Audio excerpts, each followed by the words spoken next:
Today we're going through my process for deck building to build the best decks we can with all the new champions from the Bandlewood expansion. The first step of deck building though is actually trying to predict the meta and work out what we're going to be up against so we can appropriately tech for that. So that's what we're going to be doing here first. There's two ways to go at looking at the meta. There's firstly what's good, which is important, but it's also what the popular streamers and YouTubers theorycraft, and Swim has highly suggested that he thinks it's going to be an elusive meta, which in turn is going to make it an elusive meta because that's what all the players net decking from him are going to end up playing. The other thing to consider is there will be a lot of aggro decks around. Let's start with Veigar. I think Veigar is a simple one to start with. So the obvious way to build him is combining him with Senna. I think there is potential to play Veigar outside of Senna, possibly in Ionia, combining him with Karma. I do think the Senna build will be the strongest. What I always do when building a deck is put in my key cards. So this is Veigar, and all the supporting cards you're definitely going to have around them. So I always go next is the 100% always in the deck cards.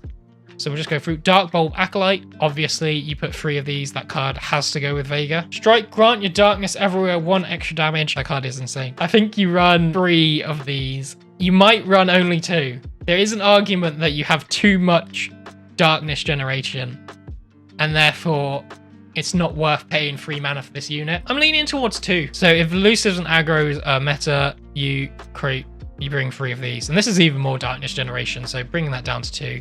I'm more confident in that now. The hard part about this deck, and the reason why it might be better with Ionia, is because you have no good way to protect Veigar. Veigar is super vulnerable in this. If he's your win condition, that's not great. And now what I do at this point is I put in all the cards which I think could be good in this archetype. So I think Glimpse is always good in decks like this. Stilted Roadmaker, that's one I missed. Yeah, that's insane. I do like the box. It really good against a lot of the swarm strategies we were potentially talking about. Like, it's a bit of a situational card, so probably 2. I think this is very good anti-aggro tool, which is why we're running it here. Wither and Mist, I actually think this card is really strong as well, especially against the decks we were highlighting earlier.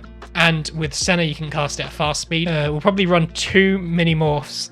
These will be great into the plunder decks. You might be able to cut this down to 1 and might be able to remove it either. It's a big metacle. Wither and Whale doesn't feel that strong in this deck, especially like the current meta.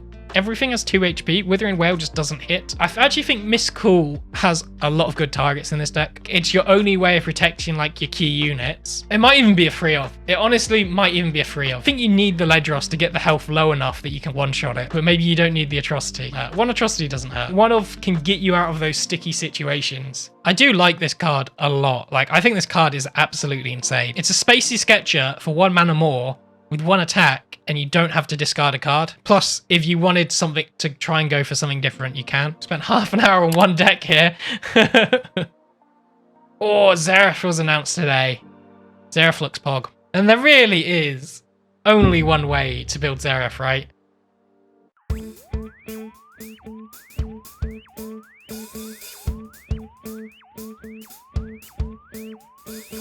You can use the Buried Sun Disc as a sort of alternative win condition. So I don't think we need the Soothsayer. And I think instead you can go for like the weird sort of destroy landmarks Xerath game plan. This is pretty insane curve with Rockhopper actually. Wastewalker, Rockhopper. Oh, we've got to run Preservarium as well, right? It's like the best landmark. Yeah, I guess we have enough draw and value now that we can run Time in a Bottle as well. Do you run 1 copy of Azir?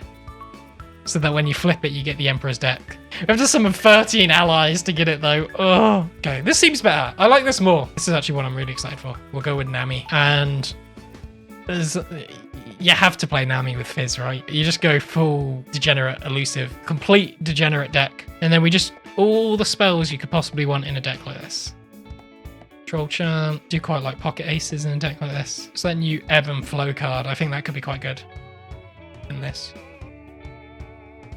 3 Sisters, insane. Shared Spoils, I really like Shared Spoils in this. As a big sort of finisher, we want to just whack this on an elusive. Probably just need some more draw. You can run out of cards quite easily with this, so if we just run 2 copies of Salvage. Buff up elusives, we're using Nami or Starlit Seer, which is great because Nami buffs the elusive on boards, Starlit Seer buffs the elusives on deck. Like, it's a really degenerate way of playing Nami. I want to make another Nami deck, right?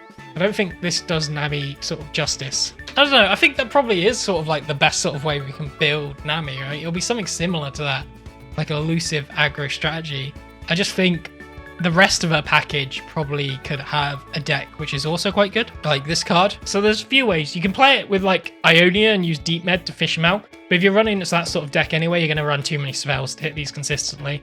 Like, I genuinely think the best way to play this is with Predict. Let's go with Bilgewater, build the deck from Bilgewater, and then think about the other region. So you definitely want to run this as a sort of stall-in strategy. Oh, you know what I really think would actually be quite good, actually? I know how I want to build this.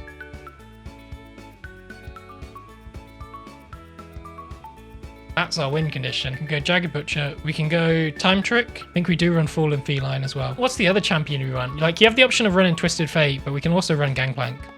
Because it gives you the keg, which is pretty useful with Make It Rain and the other stuff we have. It also means you can do like Dreadway, Ezreal, shenanigans. Static Shock will be decent. Mystic Shots, Control Tools. Oh, we're going to fill this deck out so quickly. Thermo Beams. Oh, we don't need Monster Harpoon if we're running Thermo Beam. Like, we can pick one or the other. I think we would go for Thermo Beam. It's just more versatile. Probably drop to 2 Tidal Waves. It seems okay. It depends on the consistency. It's hard to get a good idea how consistent this deck will be. We still have a lot of new champions to go through. We're going to have to speed run some of these decks.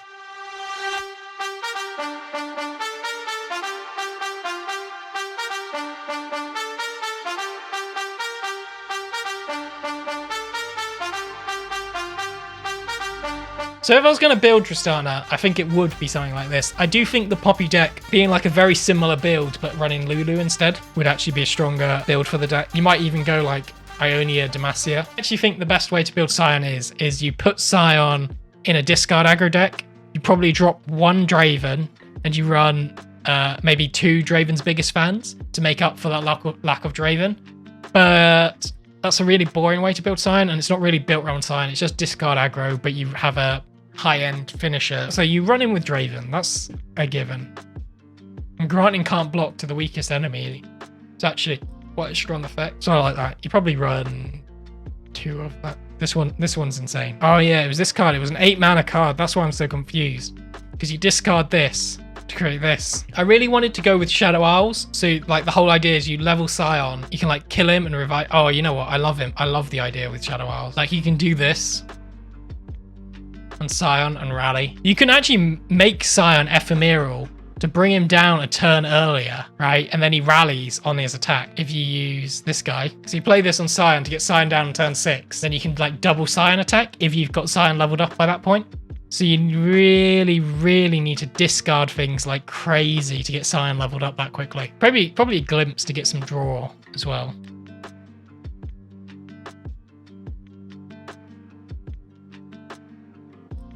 Plus, Glimpse works pretty well on Sion, right? If you attack in with Sion, you can Glimpse him, then attack again. I think we do run Rekindler just in case 1 Sion isn't enough.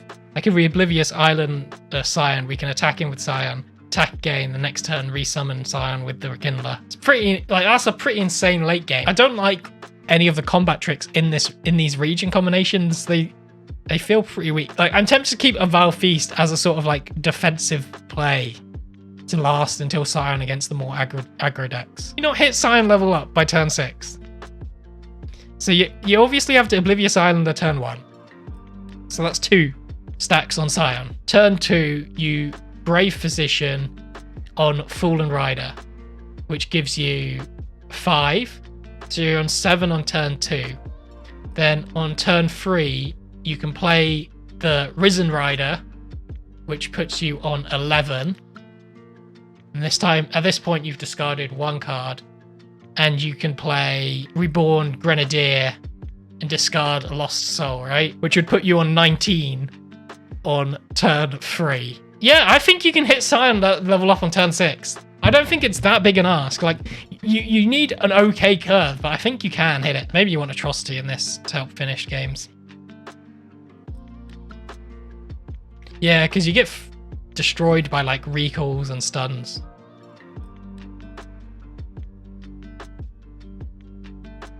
Okay, no, we're not playing Katarina, okay? This deck's trolly enough as is. This is our infinite Sion deck, kind of. Okay, finally, the deck I am most excited for is the Teemo archetype. I love myself some good old Teemo. So you have to be in PNZ, but you don't have to be in Bandle City. This is the one I'll do this one quite quickly because this is the one I've thought about the most already. Where's Karina? Oh, there he is. Oh, I forgot how good this card is as well. This card's insane. They did add in some more stream cards, but I'm not convinced they're worth going into Bandle City for. Aloof Travelers is pretty insane in this deck, and Ava as well is another one. But I don't think you need both Ava and Karina. I don't think it's that bad going Bandle City. Like, it does allow you to do things like this. Purple Berry Shake. Absolutely insane. Do we want Thermo Beam or do we want Poison Dart? Like, 3 poison buff caps does not matter. You get the versatility of Thermo Beam instead. I guess the advantage is you can still do 1 damage on later turns easily, but I prefer the versatility of Thermo Beam. I don't think Chomp Womp's good enough to put in. I think in this case, we can run Stress Defense though. Protects things from like Peddler, can help protect TMO, can help protect Sting Officer. I think that's really important. I wonder if you run Thermo on top of Poison Dart. Is there a world you run both? I think you do run both. I think giving this deck much more control tools is really important. Whether we have enough draw. If we're expecting a fast-paced meta, we don't really need that much draw. We can just run them out of steam with our removal. I think if you're in a slower meta, you would transition to more draw. This might actually be better than the Throwlord version I was thinking of. So these are all my decks which I have created for the expansion on Wednesday. I've done this all in 2 hours, so it has been a bit of a rushed experience, so the deck's probably not as refined as I would like. I think they're a good position to start on if you want to start refining one of these champions yourself. And if you want to see my deck list as I refine them, do subscribe. I'll be posting at least 1 deck a week, sometimes 2.